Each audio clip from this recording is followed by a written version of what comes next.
ओम नमः शिवाय। नमस्कार, मैं हूं डॉक्टर राहुल सती। स्वागत करता हूं अपने इस चैनल एस्ट्रो बाय राहुल सती में।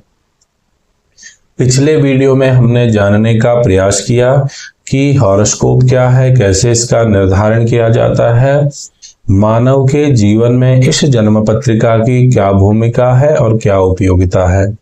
आज हम इस वीडियो में जानने का प्रयास करेंगे कि जन्म लग्न क्या है, कैसे इस जन्म लग्न का निर्धारण किया जाता है, इस जन्म लग्न का मानव के जीवन में क्या उपयोगिता है और इस जन्म लग्न के आधार पे जो अन्य भाव हैं उनका निर्धारण कैसे किया जाता है और उन भावों के द्वारा जो है मानव के जीवन के किन किन विषयों को जो है अध्ययन करने का विचार किया जाता है या अध्ययन किया जाता है।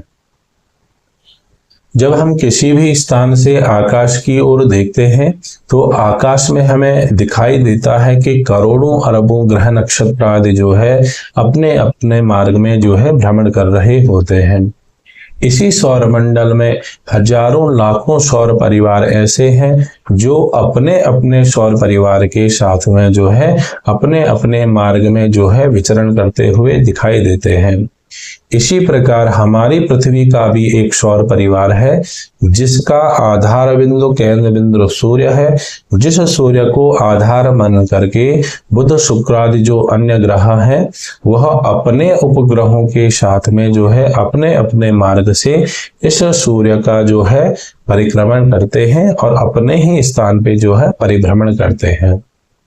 यहाँ पे ध्यान देने योग्य बात यह है कि सौर मंडल में कोई भी पदार्थ, कोई भी तत्व जो है स्थिर नहीं है, सब कुछ चलायमान है। सूर्य से लेकर के छोटा सा कण भी सौर मंडल में चलायमान है। सूर्य भी अपने केंद्र बिंदु को आधार मान करके अपने मार्ग से जो है पूर्वाभिमुख प्रत्येक दिन की अंशात्मक गति से जो है गतिमान रहता है। सूर्य जिस वृत्त में जो है परिक्रमण करता है उस वृत्त को सिद्धांत की भाषा में क्रांति वृत्त या राशि वृत्त कहते हैं। राशि वृत्त के उद्घोष से, राशि वृत्त के उच्चारण से हमें यह बोध हो जाता है कि ऐसा कोई वृत्त जिसमें राशियां विद्यमान हो उस वृत्त को राशि वृत्त कहते हैं। भारतीय जो प्राचीन आचार्य थे उन्होंने देखा कि सूर्य जिस मार्ग से जो है विचरण कर रहा है, भ्रमण कर रहा है, उसमें 27 जो है नक्षत्र पुंज है और उन नक्षत्र पुंजों से जो है एक विशेष 12 प्रकार की आकृतियां उत्पन्न हो रही है। आचार्यों के द्वारा उन 12 प्रकार की आकृतियों को जो है राशि नाम से संबोधित किया गया। जैसे आचार्यों के द्वारा देखा गया कि अश्विनी, भरणी और कृतिका के प्रथम चरण से मेष के श्री के सदृश में एक आकृति उत्पन्न हो रही है। आचार्यों के द्वारा उस खंड को जो है मेष राशि के नाम से संबोधित किया गया। इसी प्रकार से जो है मृगशिरा के जो अन्य 3 चरण हैं,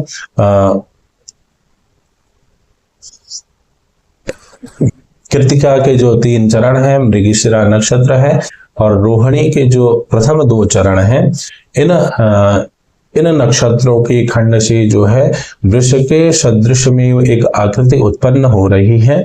आचार्यों के द्वारा उस खंड को जो है वृष राशि के नाम से संबोधित किया गया। इस प्रकार से जो अन्य अन्य आकृतियां आचार्यों के द्वारा कल्पित गई, उस खंड को आचार्यों के द्वारा उस कल्पित जो है आकृति का नाम दे करके संबोधित किया गया। इस प्रकार से जो हमें 12 राशियों का जो है बोध होता है। प्रत्येक वृत्त की भांति इस वृत्त में भी जो है 360 अंश विद्यमान होते हैं। यह एक गणित का सामान्य सा नियम है कि किसी भी वृत्त में जो है 360 अंश विद्यमान होते हैं। इसी प्रकार इस राशि वृत्त में, इस क्रांति वृत्त में भी 360 अंश विद्यमान होते हैं, क्योंकि इसमें राशियां 12 राशियां विद्यमान हैं और 360 अंश विद्यमान हैं। इस प्रकार हम त्रैराशिक विधि से जो है जानने का प्रयास करते हैं। यदि 12 राशियों में 360 अंश प्राप्त होते हैं तो एक राशि में कितना, इससे हम प्राप्त करते हैं कि एक राशि में जो है 30 अंशात्मक मान हमें प्राप्त होता है। मतलब प्रत्येक 30 अंश के अनंतर जो है राशि का स्वरूप चेंज हो जाता है, और राशि के स्वरूप चेंज होने के कारण जो है उस राशि का नाम परिवर्तित हो जाता है।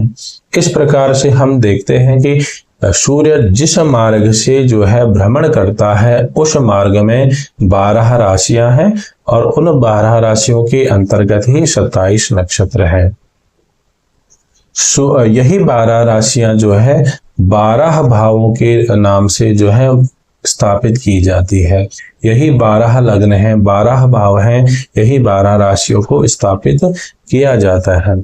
सूर्य राशि वृत्त के क्रांति वृत्त के जिस खंड के साथ में जो है पूर्व क्षितिज में उदय होता है वही उदय लग्न कहलाता है। मतलब सूर्य जिस राशि में विद्यमान हो उस राशि के साथ जो है पूर्व क्षितिज में उदय होता है, उस कालखंड को उदय लग्न कहते हैं। इसी प्रकार से क्योंकि यह राशि वृत्त भी एक परिभ्रमणशील है, मैंने आपको पहले बताया ना कि आकाश में कोई भी चीज स्थिर नहीं है, यह राशि वृत्त भी जो है परिक्रमणशील है। यह राशि वृत्त भी जो है एक परिक्रमणशील है।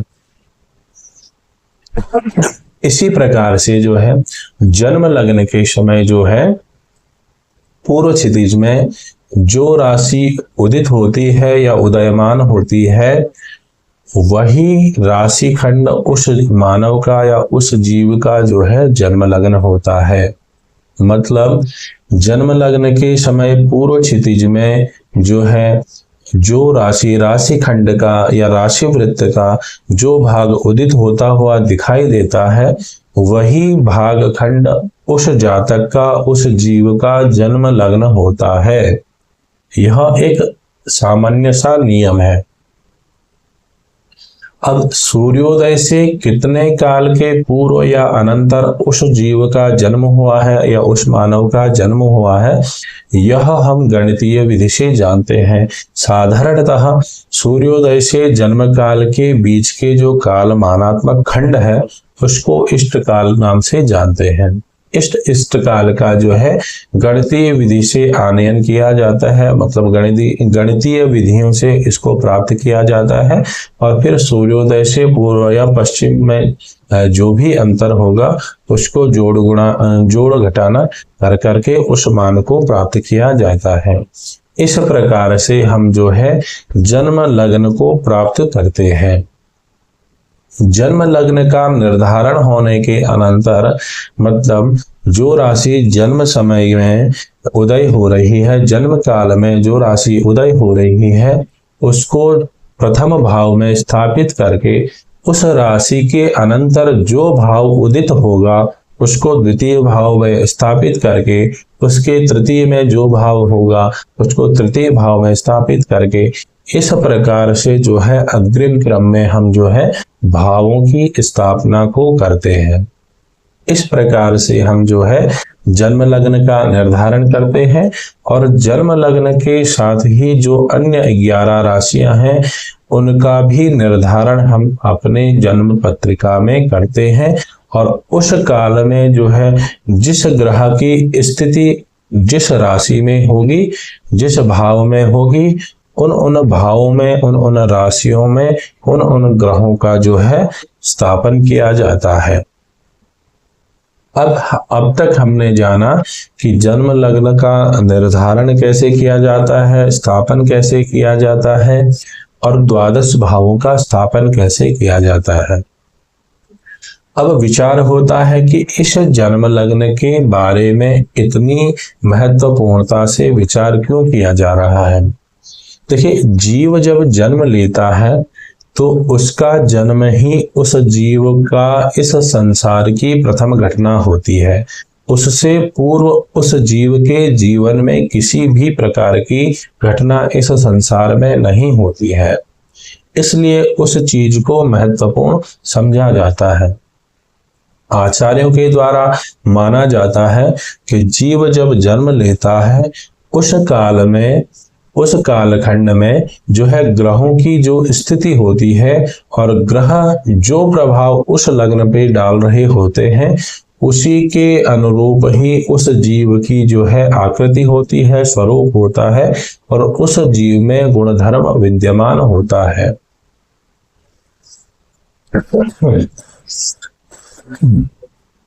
जीव जो है जन्म काल में जो चीजें अपने साथ पूर्व से लेकर के आया है, मतलब जन्म से पूर्व जो जो चीजें जीव को प्राप्त हैं, उसका वर्ण है, उसका रंग रूप है, कद है, इन सभी चीजों का विचार जो है जन्म लग्न से किया जाता है। जीव की आयु का विचार जन्म लग्न से किया जाता है, जीव का स्वरूप का विचार जन्म लग्न से किया जाता है। इसीलिए यह जन्म लग्न को बहुत ही महत्वपूर्ण समझा जाता है, क्योंकि इसी जन्म लग्न में, इसी कालखंड में जीव का जो है इस धरा पर, इस संसार में जो है प्रादुर्भाव हुआ था। इस संसार में वह माँ के गर्भ से आया था। इस प्रकार से हमने जाना कि जन्म लग्न क्या है, कैसे इसका निर्धारण किया जाता है, इस जन्म लग्न का जीव के जीवन में या मानव के जीवन में क्या उपयोगिता है, द्वादश भावों का निर्धारण कैसे किया जाता है। अब हम जानेंगे कि इन द्वादश भावों से जीव के जीवन के किन किन विषयों को जानने का प्रयास किया जाता है, या जीव के जीवन में होने वाली घटनाओं के बारे में, या जीव के द्वारा जो पूर्व जन्म में किए गए कर्म हैं उनके फल के बारे में इन द्वादश भावों से किस प्रकार से विचार किया जाता है। अब हम जन्म लग्न से प्रारंभ करके इन 12 भावों से जो है जानने का प्रयास करेंगे कि जीव के जीवन में होने वाली किन किन घटनाओं को इन 12 भावों से जानने का प्रयास किया जा सकता है। जो प्रथम लग्न है वह जन्म लग्न है। इस जन्म लग्न से उन सभी विषयों का विचार किया जाता है जो जीव अपने जन्म के साथ जो है लेकर के आया है, जैसे उसका वर्ण, उसका रंग, उसका रूप, उसका कद, उसके गुण, उसके लक्षण आदि जो है उसमें विद्यमान है। उन सभी विषयों का विचार जो है प्रथम लग्न अथवा जन्म लग्न से किया जाता है। इसके अतिरिक्त उस मानव की आयु का, उस मानव में रोग को सहन करने की सामर्थ्यता का, इम्यूनिटी सिस्टम का, और इसके अतिरिक्त उसका जो है साहस का, धैर्यता का, पौरुषेय का, समाज में यश मान प्रतिष्ठा का, इन सभी विषयों का विचार जो है प्रथम लग्न से किया जाता है। जन्म लग्न से जो द्वितीय लग्न है वह कुटुंब का स्थान होता है। काल पुरुषांग की कुंडली में इस द्वितीय स्थान को मुख स्थान कहा गया है।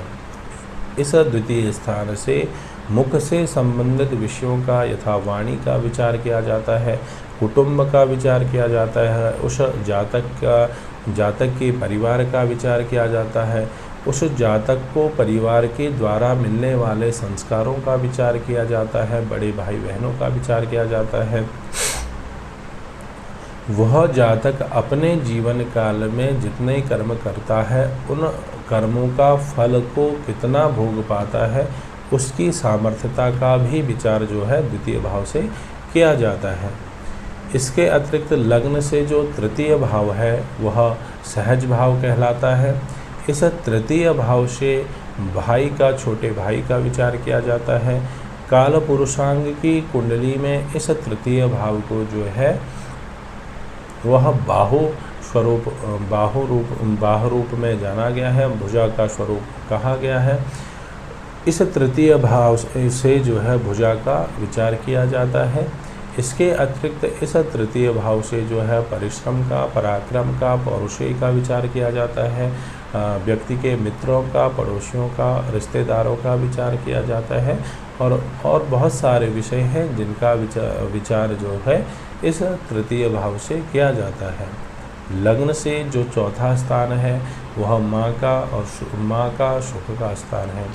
इस चौथे स्थान से जो है माँ का विचार किया जाता है। माँ से प्राप्त होने वाले वात्सल्य का विचार किया जाता है।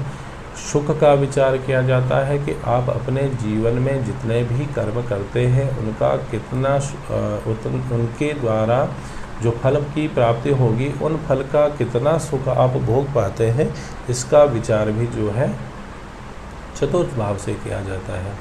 इसके अतिरिक्त जो है चतुर्थ भाव से आपकी जायदाद का विचार किया जाता है, कृषि कर्म का विचार किया जाता है, भूमि का, रहने योग्य भवन का विचार किया जाता है। आपका जो है समाज में किस प्रकार का रिलेशनशिप होगा, किस प्रकार की मान प्रतिष्ठा होगी, इसका विचार भी जो है चतुर्थ भाव से किया जाता है। लग्न से जो पंचम भाव है यह संतति का विशेष स्थान रखता है। इस पंचम भाव से विशेष तौर पे संतान से संबंधित विषयों का विचार किया जाता है। इसके अतिरिक्त स्त्री की कुंडली में इस पंचम भाव से जो है गर्भ का विचार किया जाता है और पुरुष की कुंडली में इसी पंचम भाव से जो है पेट का और हृदय का विचार किया जाता है। इसके अतिरिक्त इस पंचम भाव में भविष्य से संबंधित विषयों का भी विचार किया जाता है, जैसे प्रतियोगी परीक्षाएं, आपकी प्रतिभा, आप कौन से कार्य क्षेत्र में अच्छा काम कर सकते हो, इसका विचार भी जो है पंचम भाव से किया जाता है। इसके अतिरिक्त जो है आपके प्रेम व्यवहार का, आपकी भावनाओं का, आप शेयर मार्केट से संबंधित कार्यों का, ट्रेडिंग का, सट्टे का, भाग्य का, पिता के भाग्य का, आपके कुलिष्ट का, इन विषयों का विचार जो है पंचम भाव से किया जा सकता है। लग्न से जो छठवां स्थान है यह रोग ऋण का स्थान है। इस छठवें स्थान से आपके रोग का, ऋण का, दारिद्रता का, विशेष तौर पे आप जिस भी ऑफिस में काम करते हैं उस ऑफिस में आपका रिलेशनशिप कैसा है, आपके कार्य क्षेत्र में आपका रिलेशनशिप कैसा रहेगा, इस विषय का विचार भी जो है इस छठे भाव से किया जाता है। इसके अतिरिक्त इस छठे भाव से कृषि कर्म का, पशुपालन का, डेयरी उद्योग का जो है बिजनेस जो है इस छठे भाव से किया जाता है।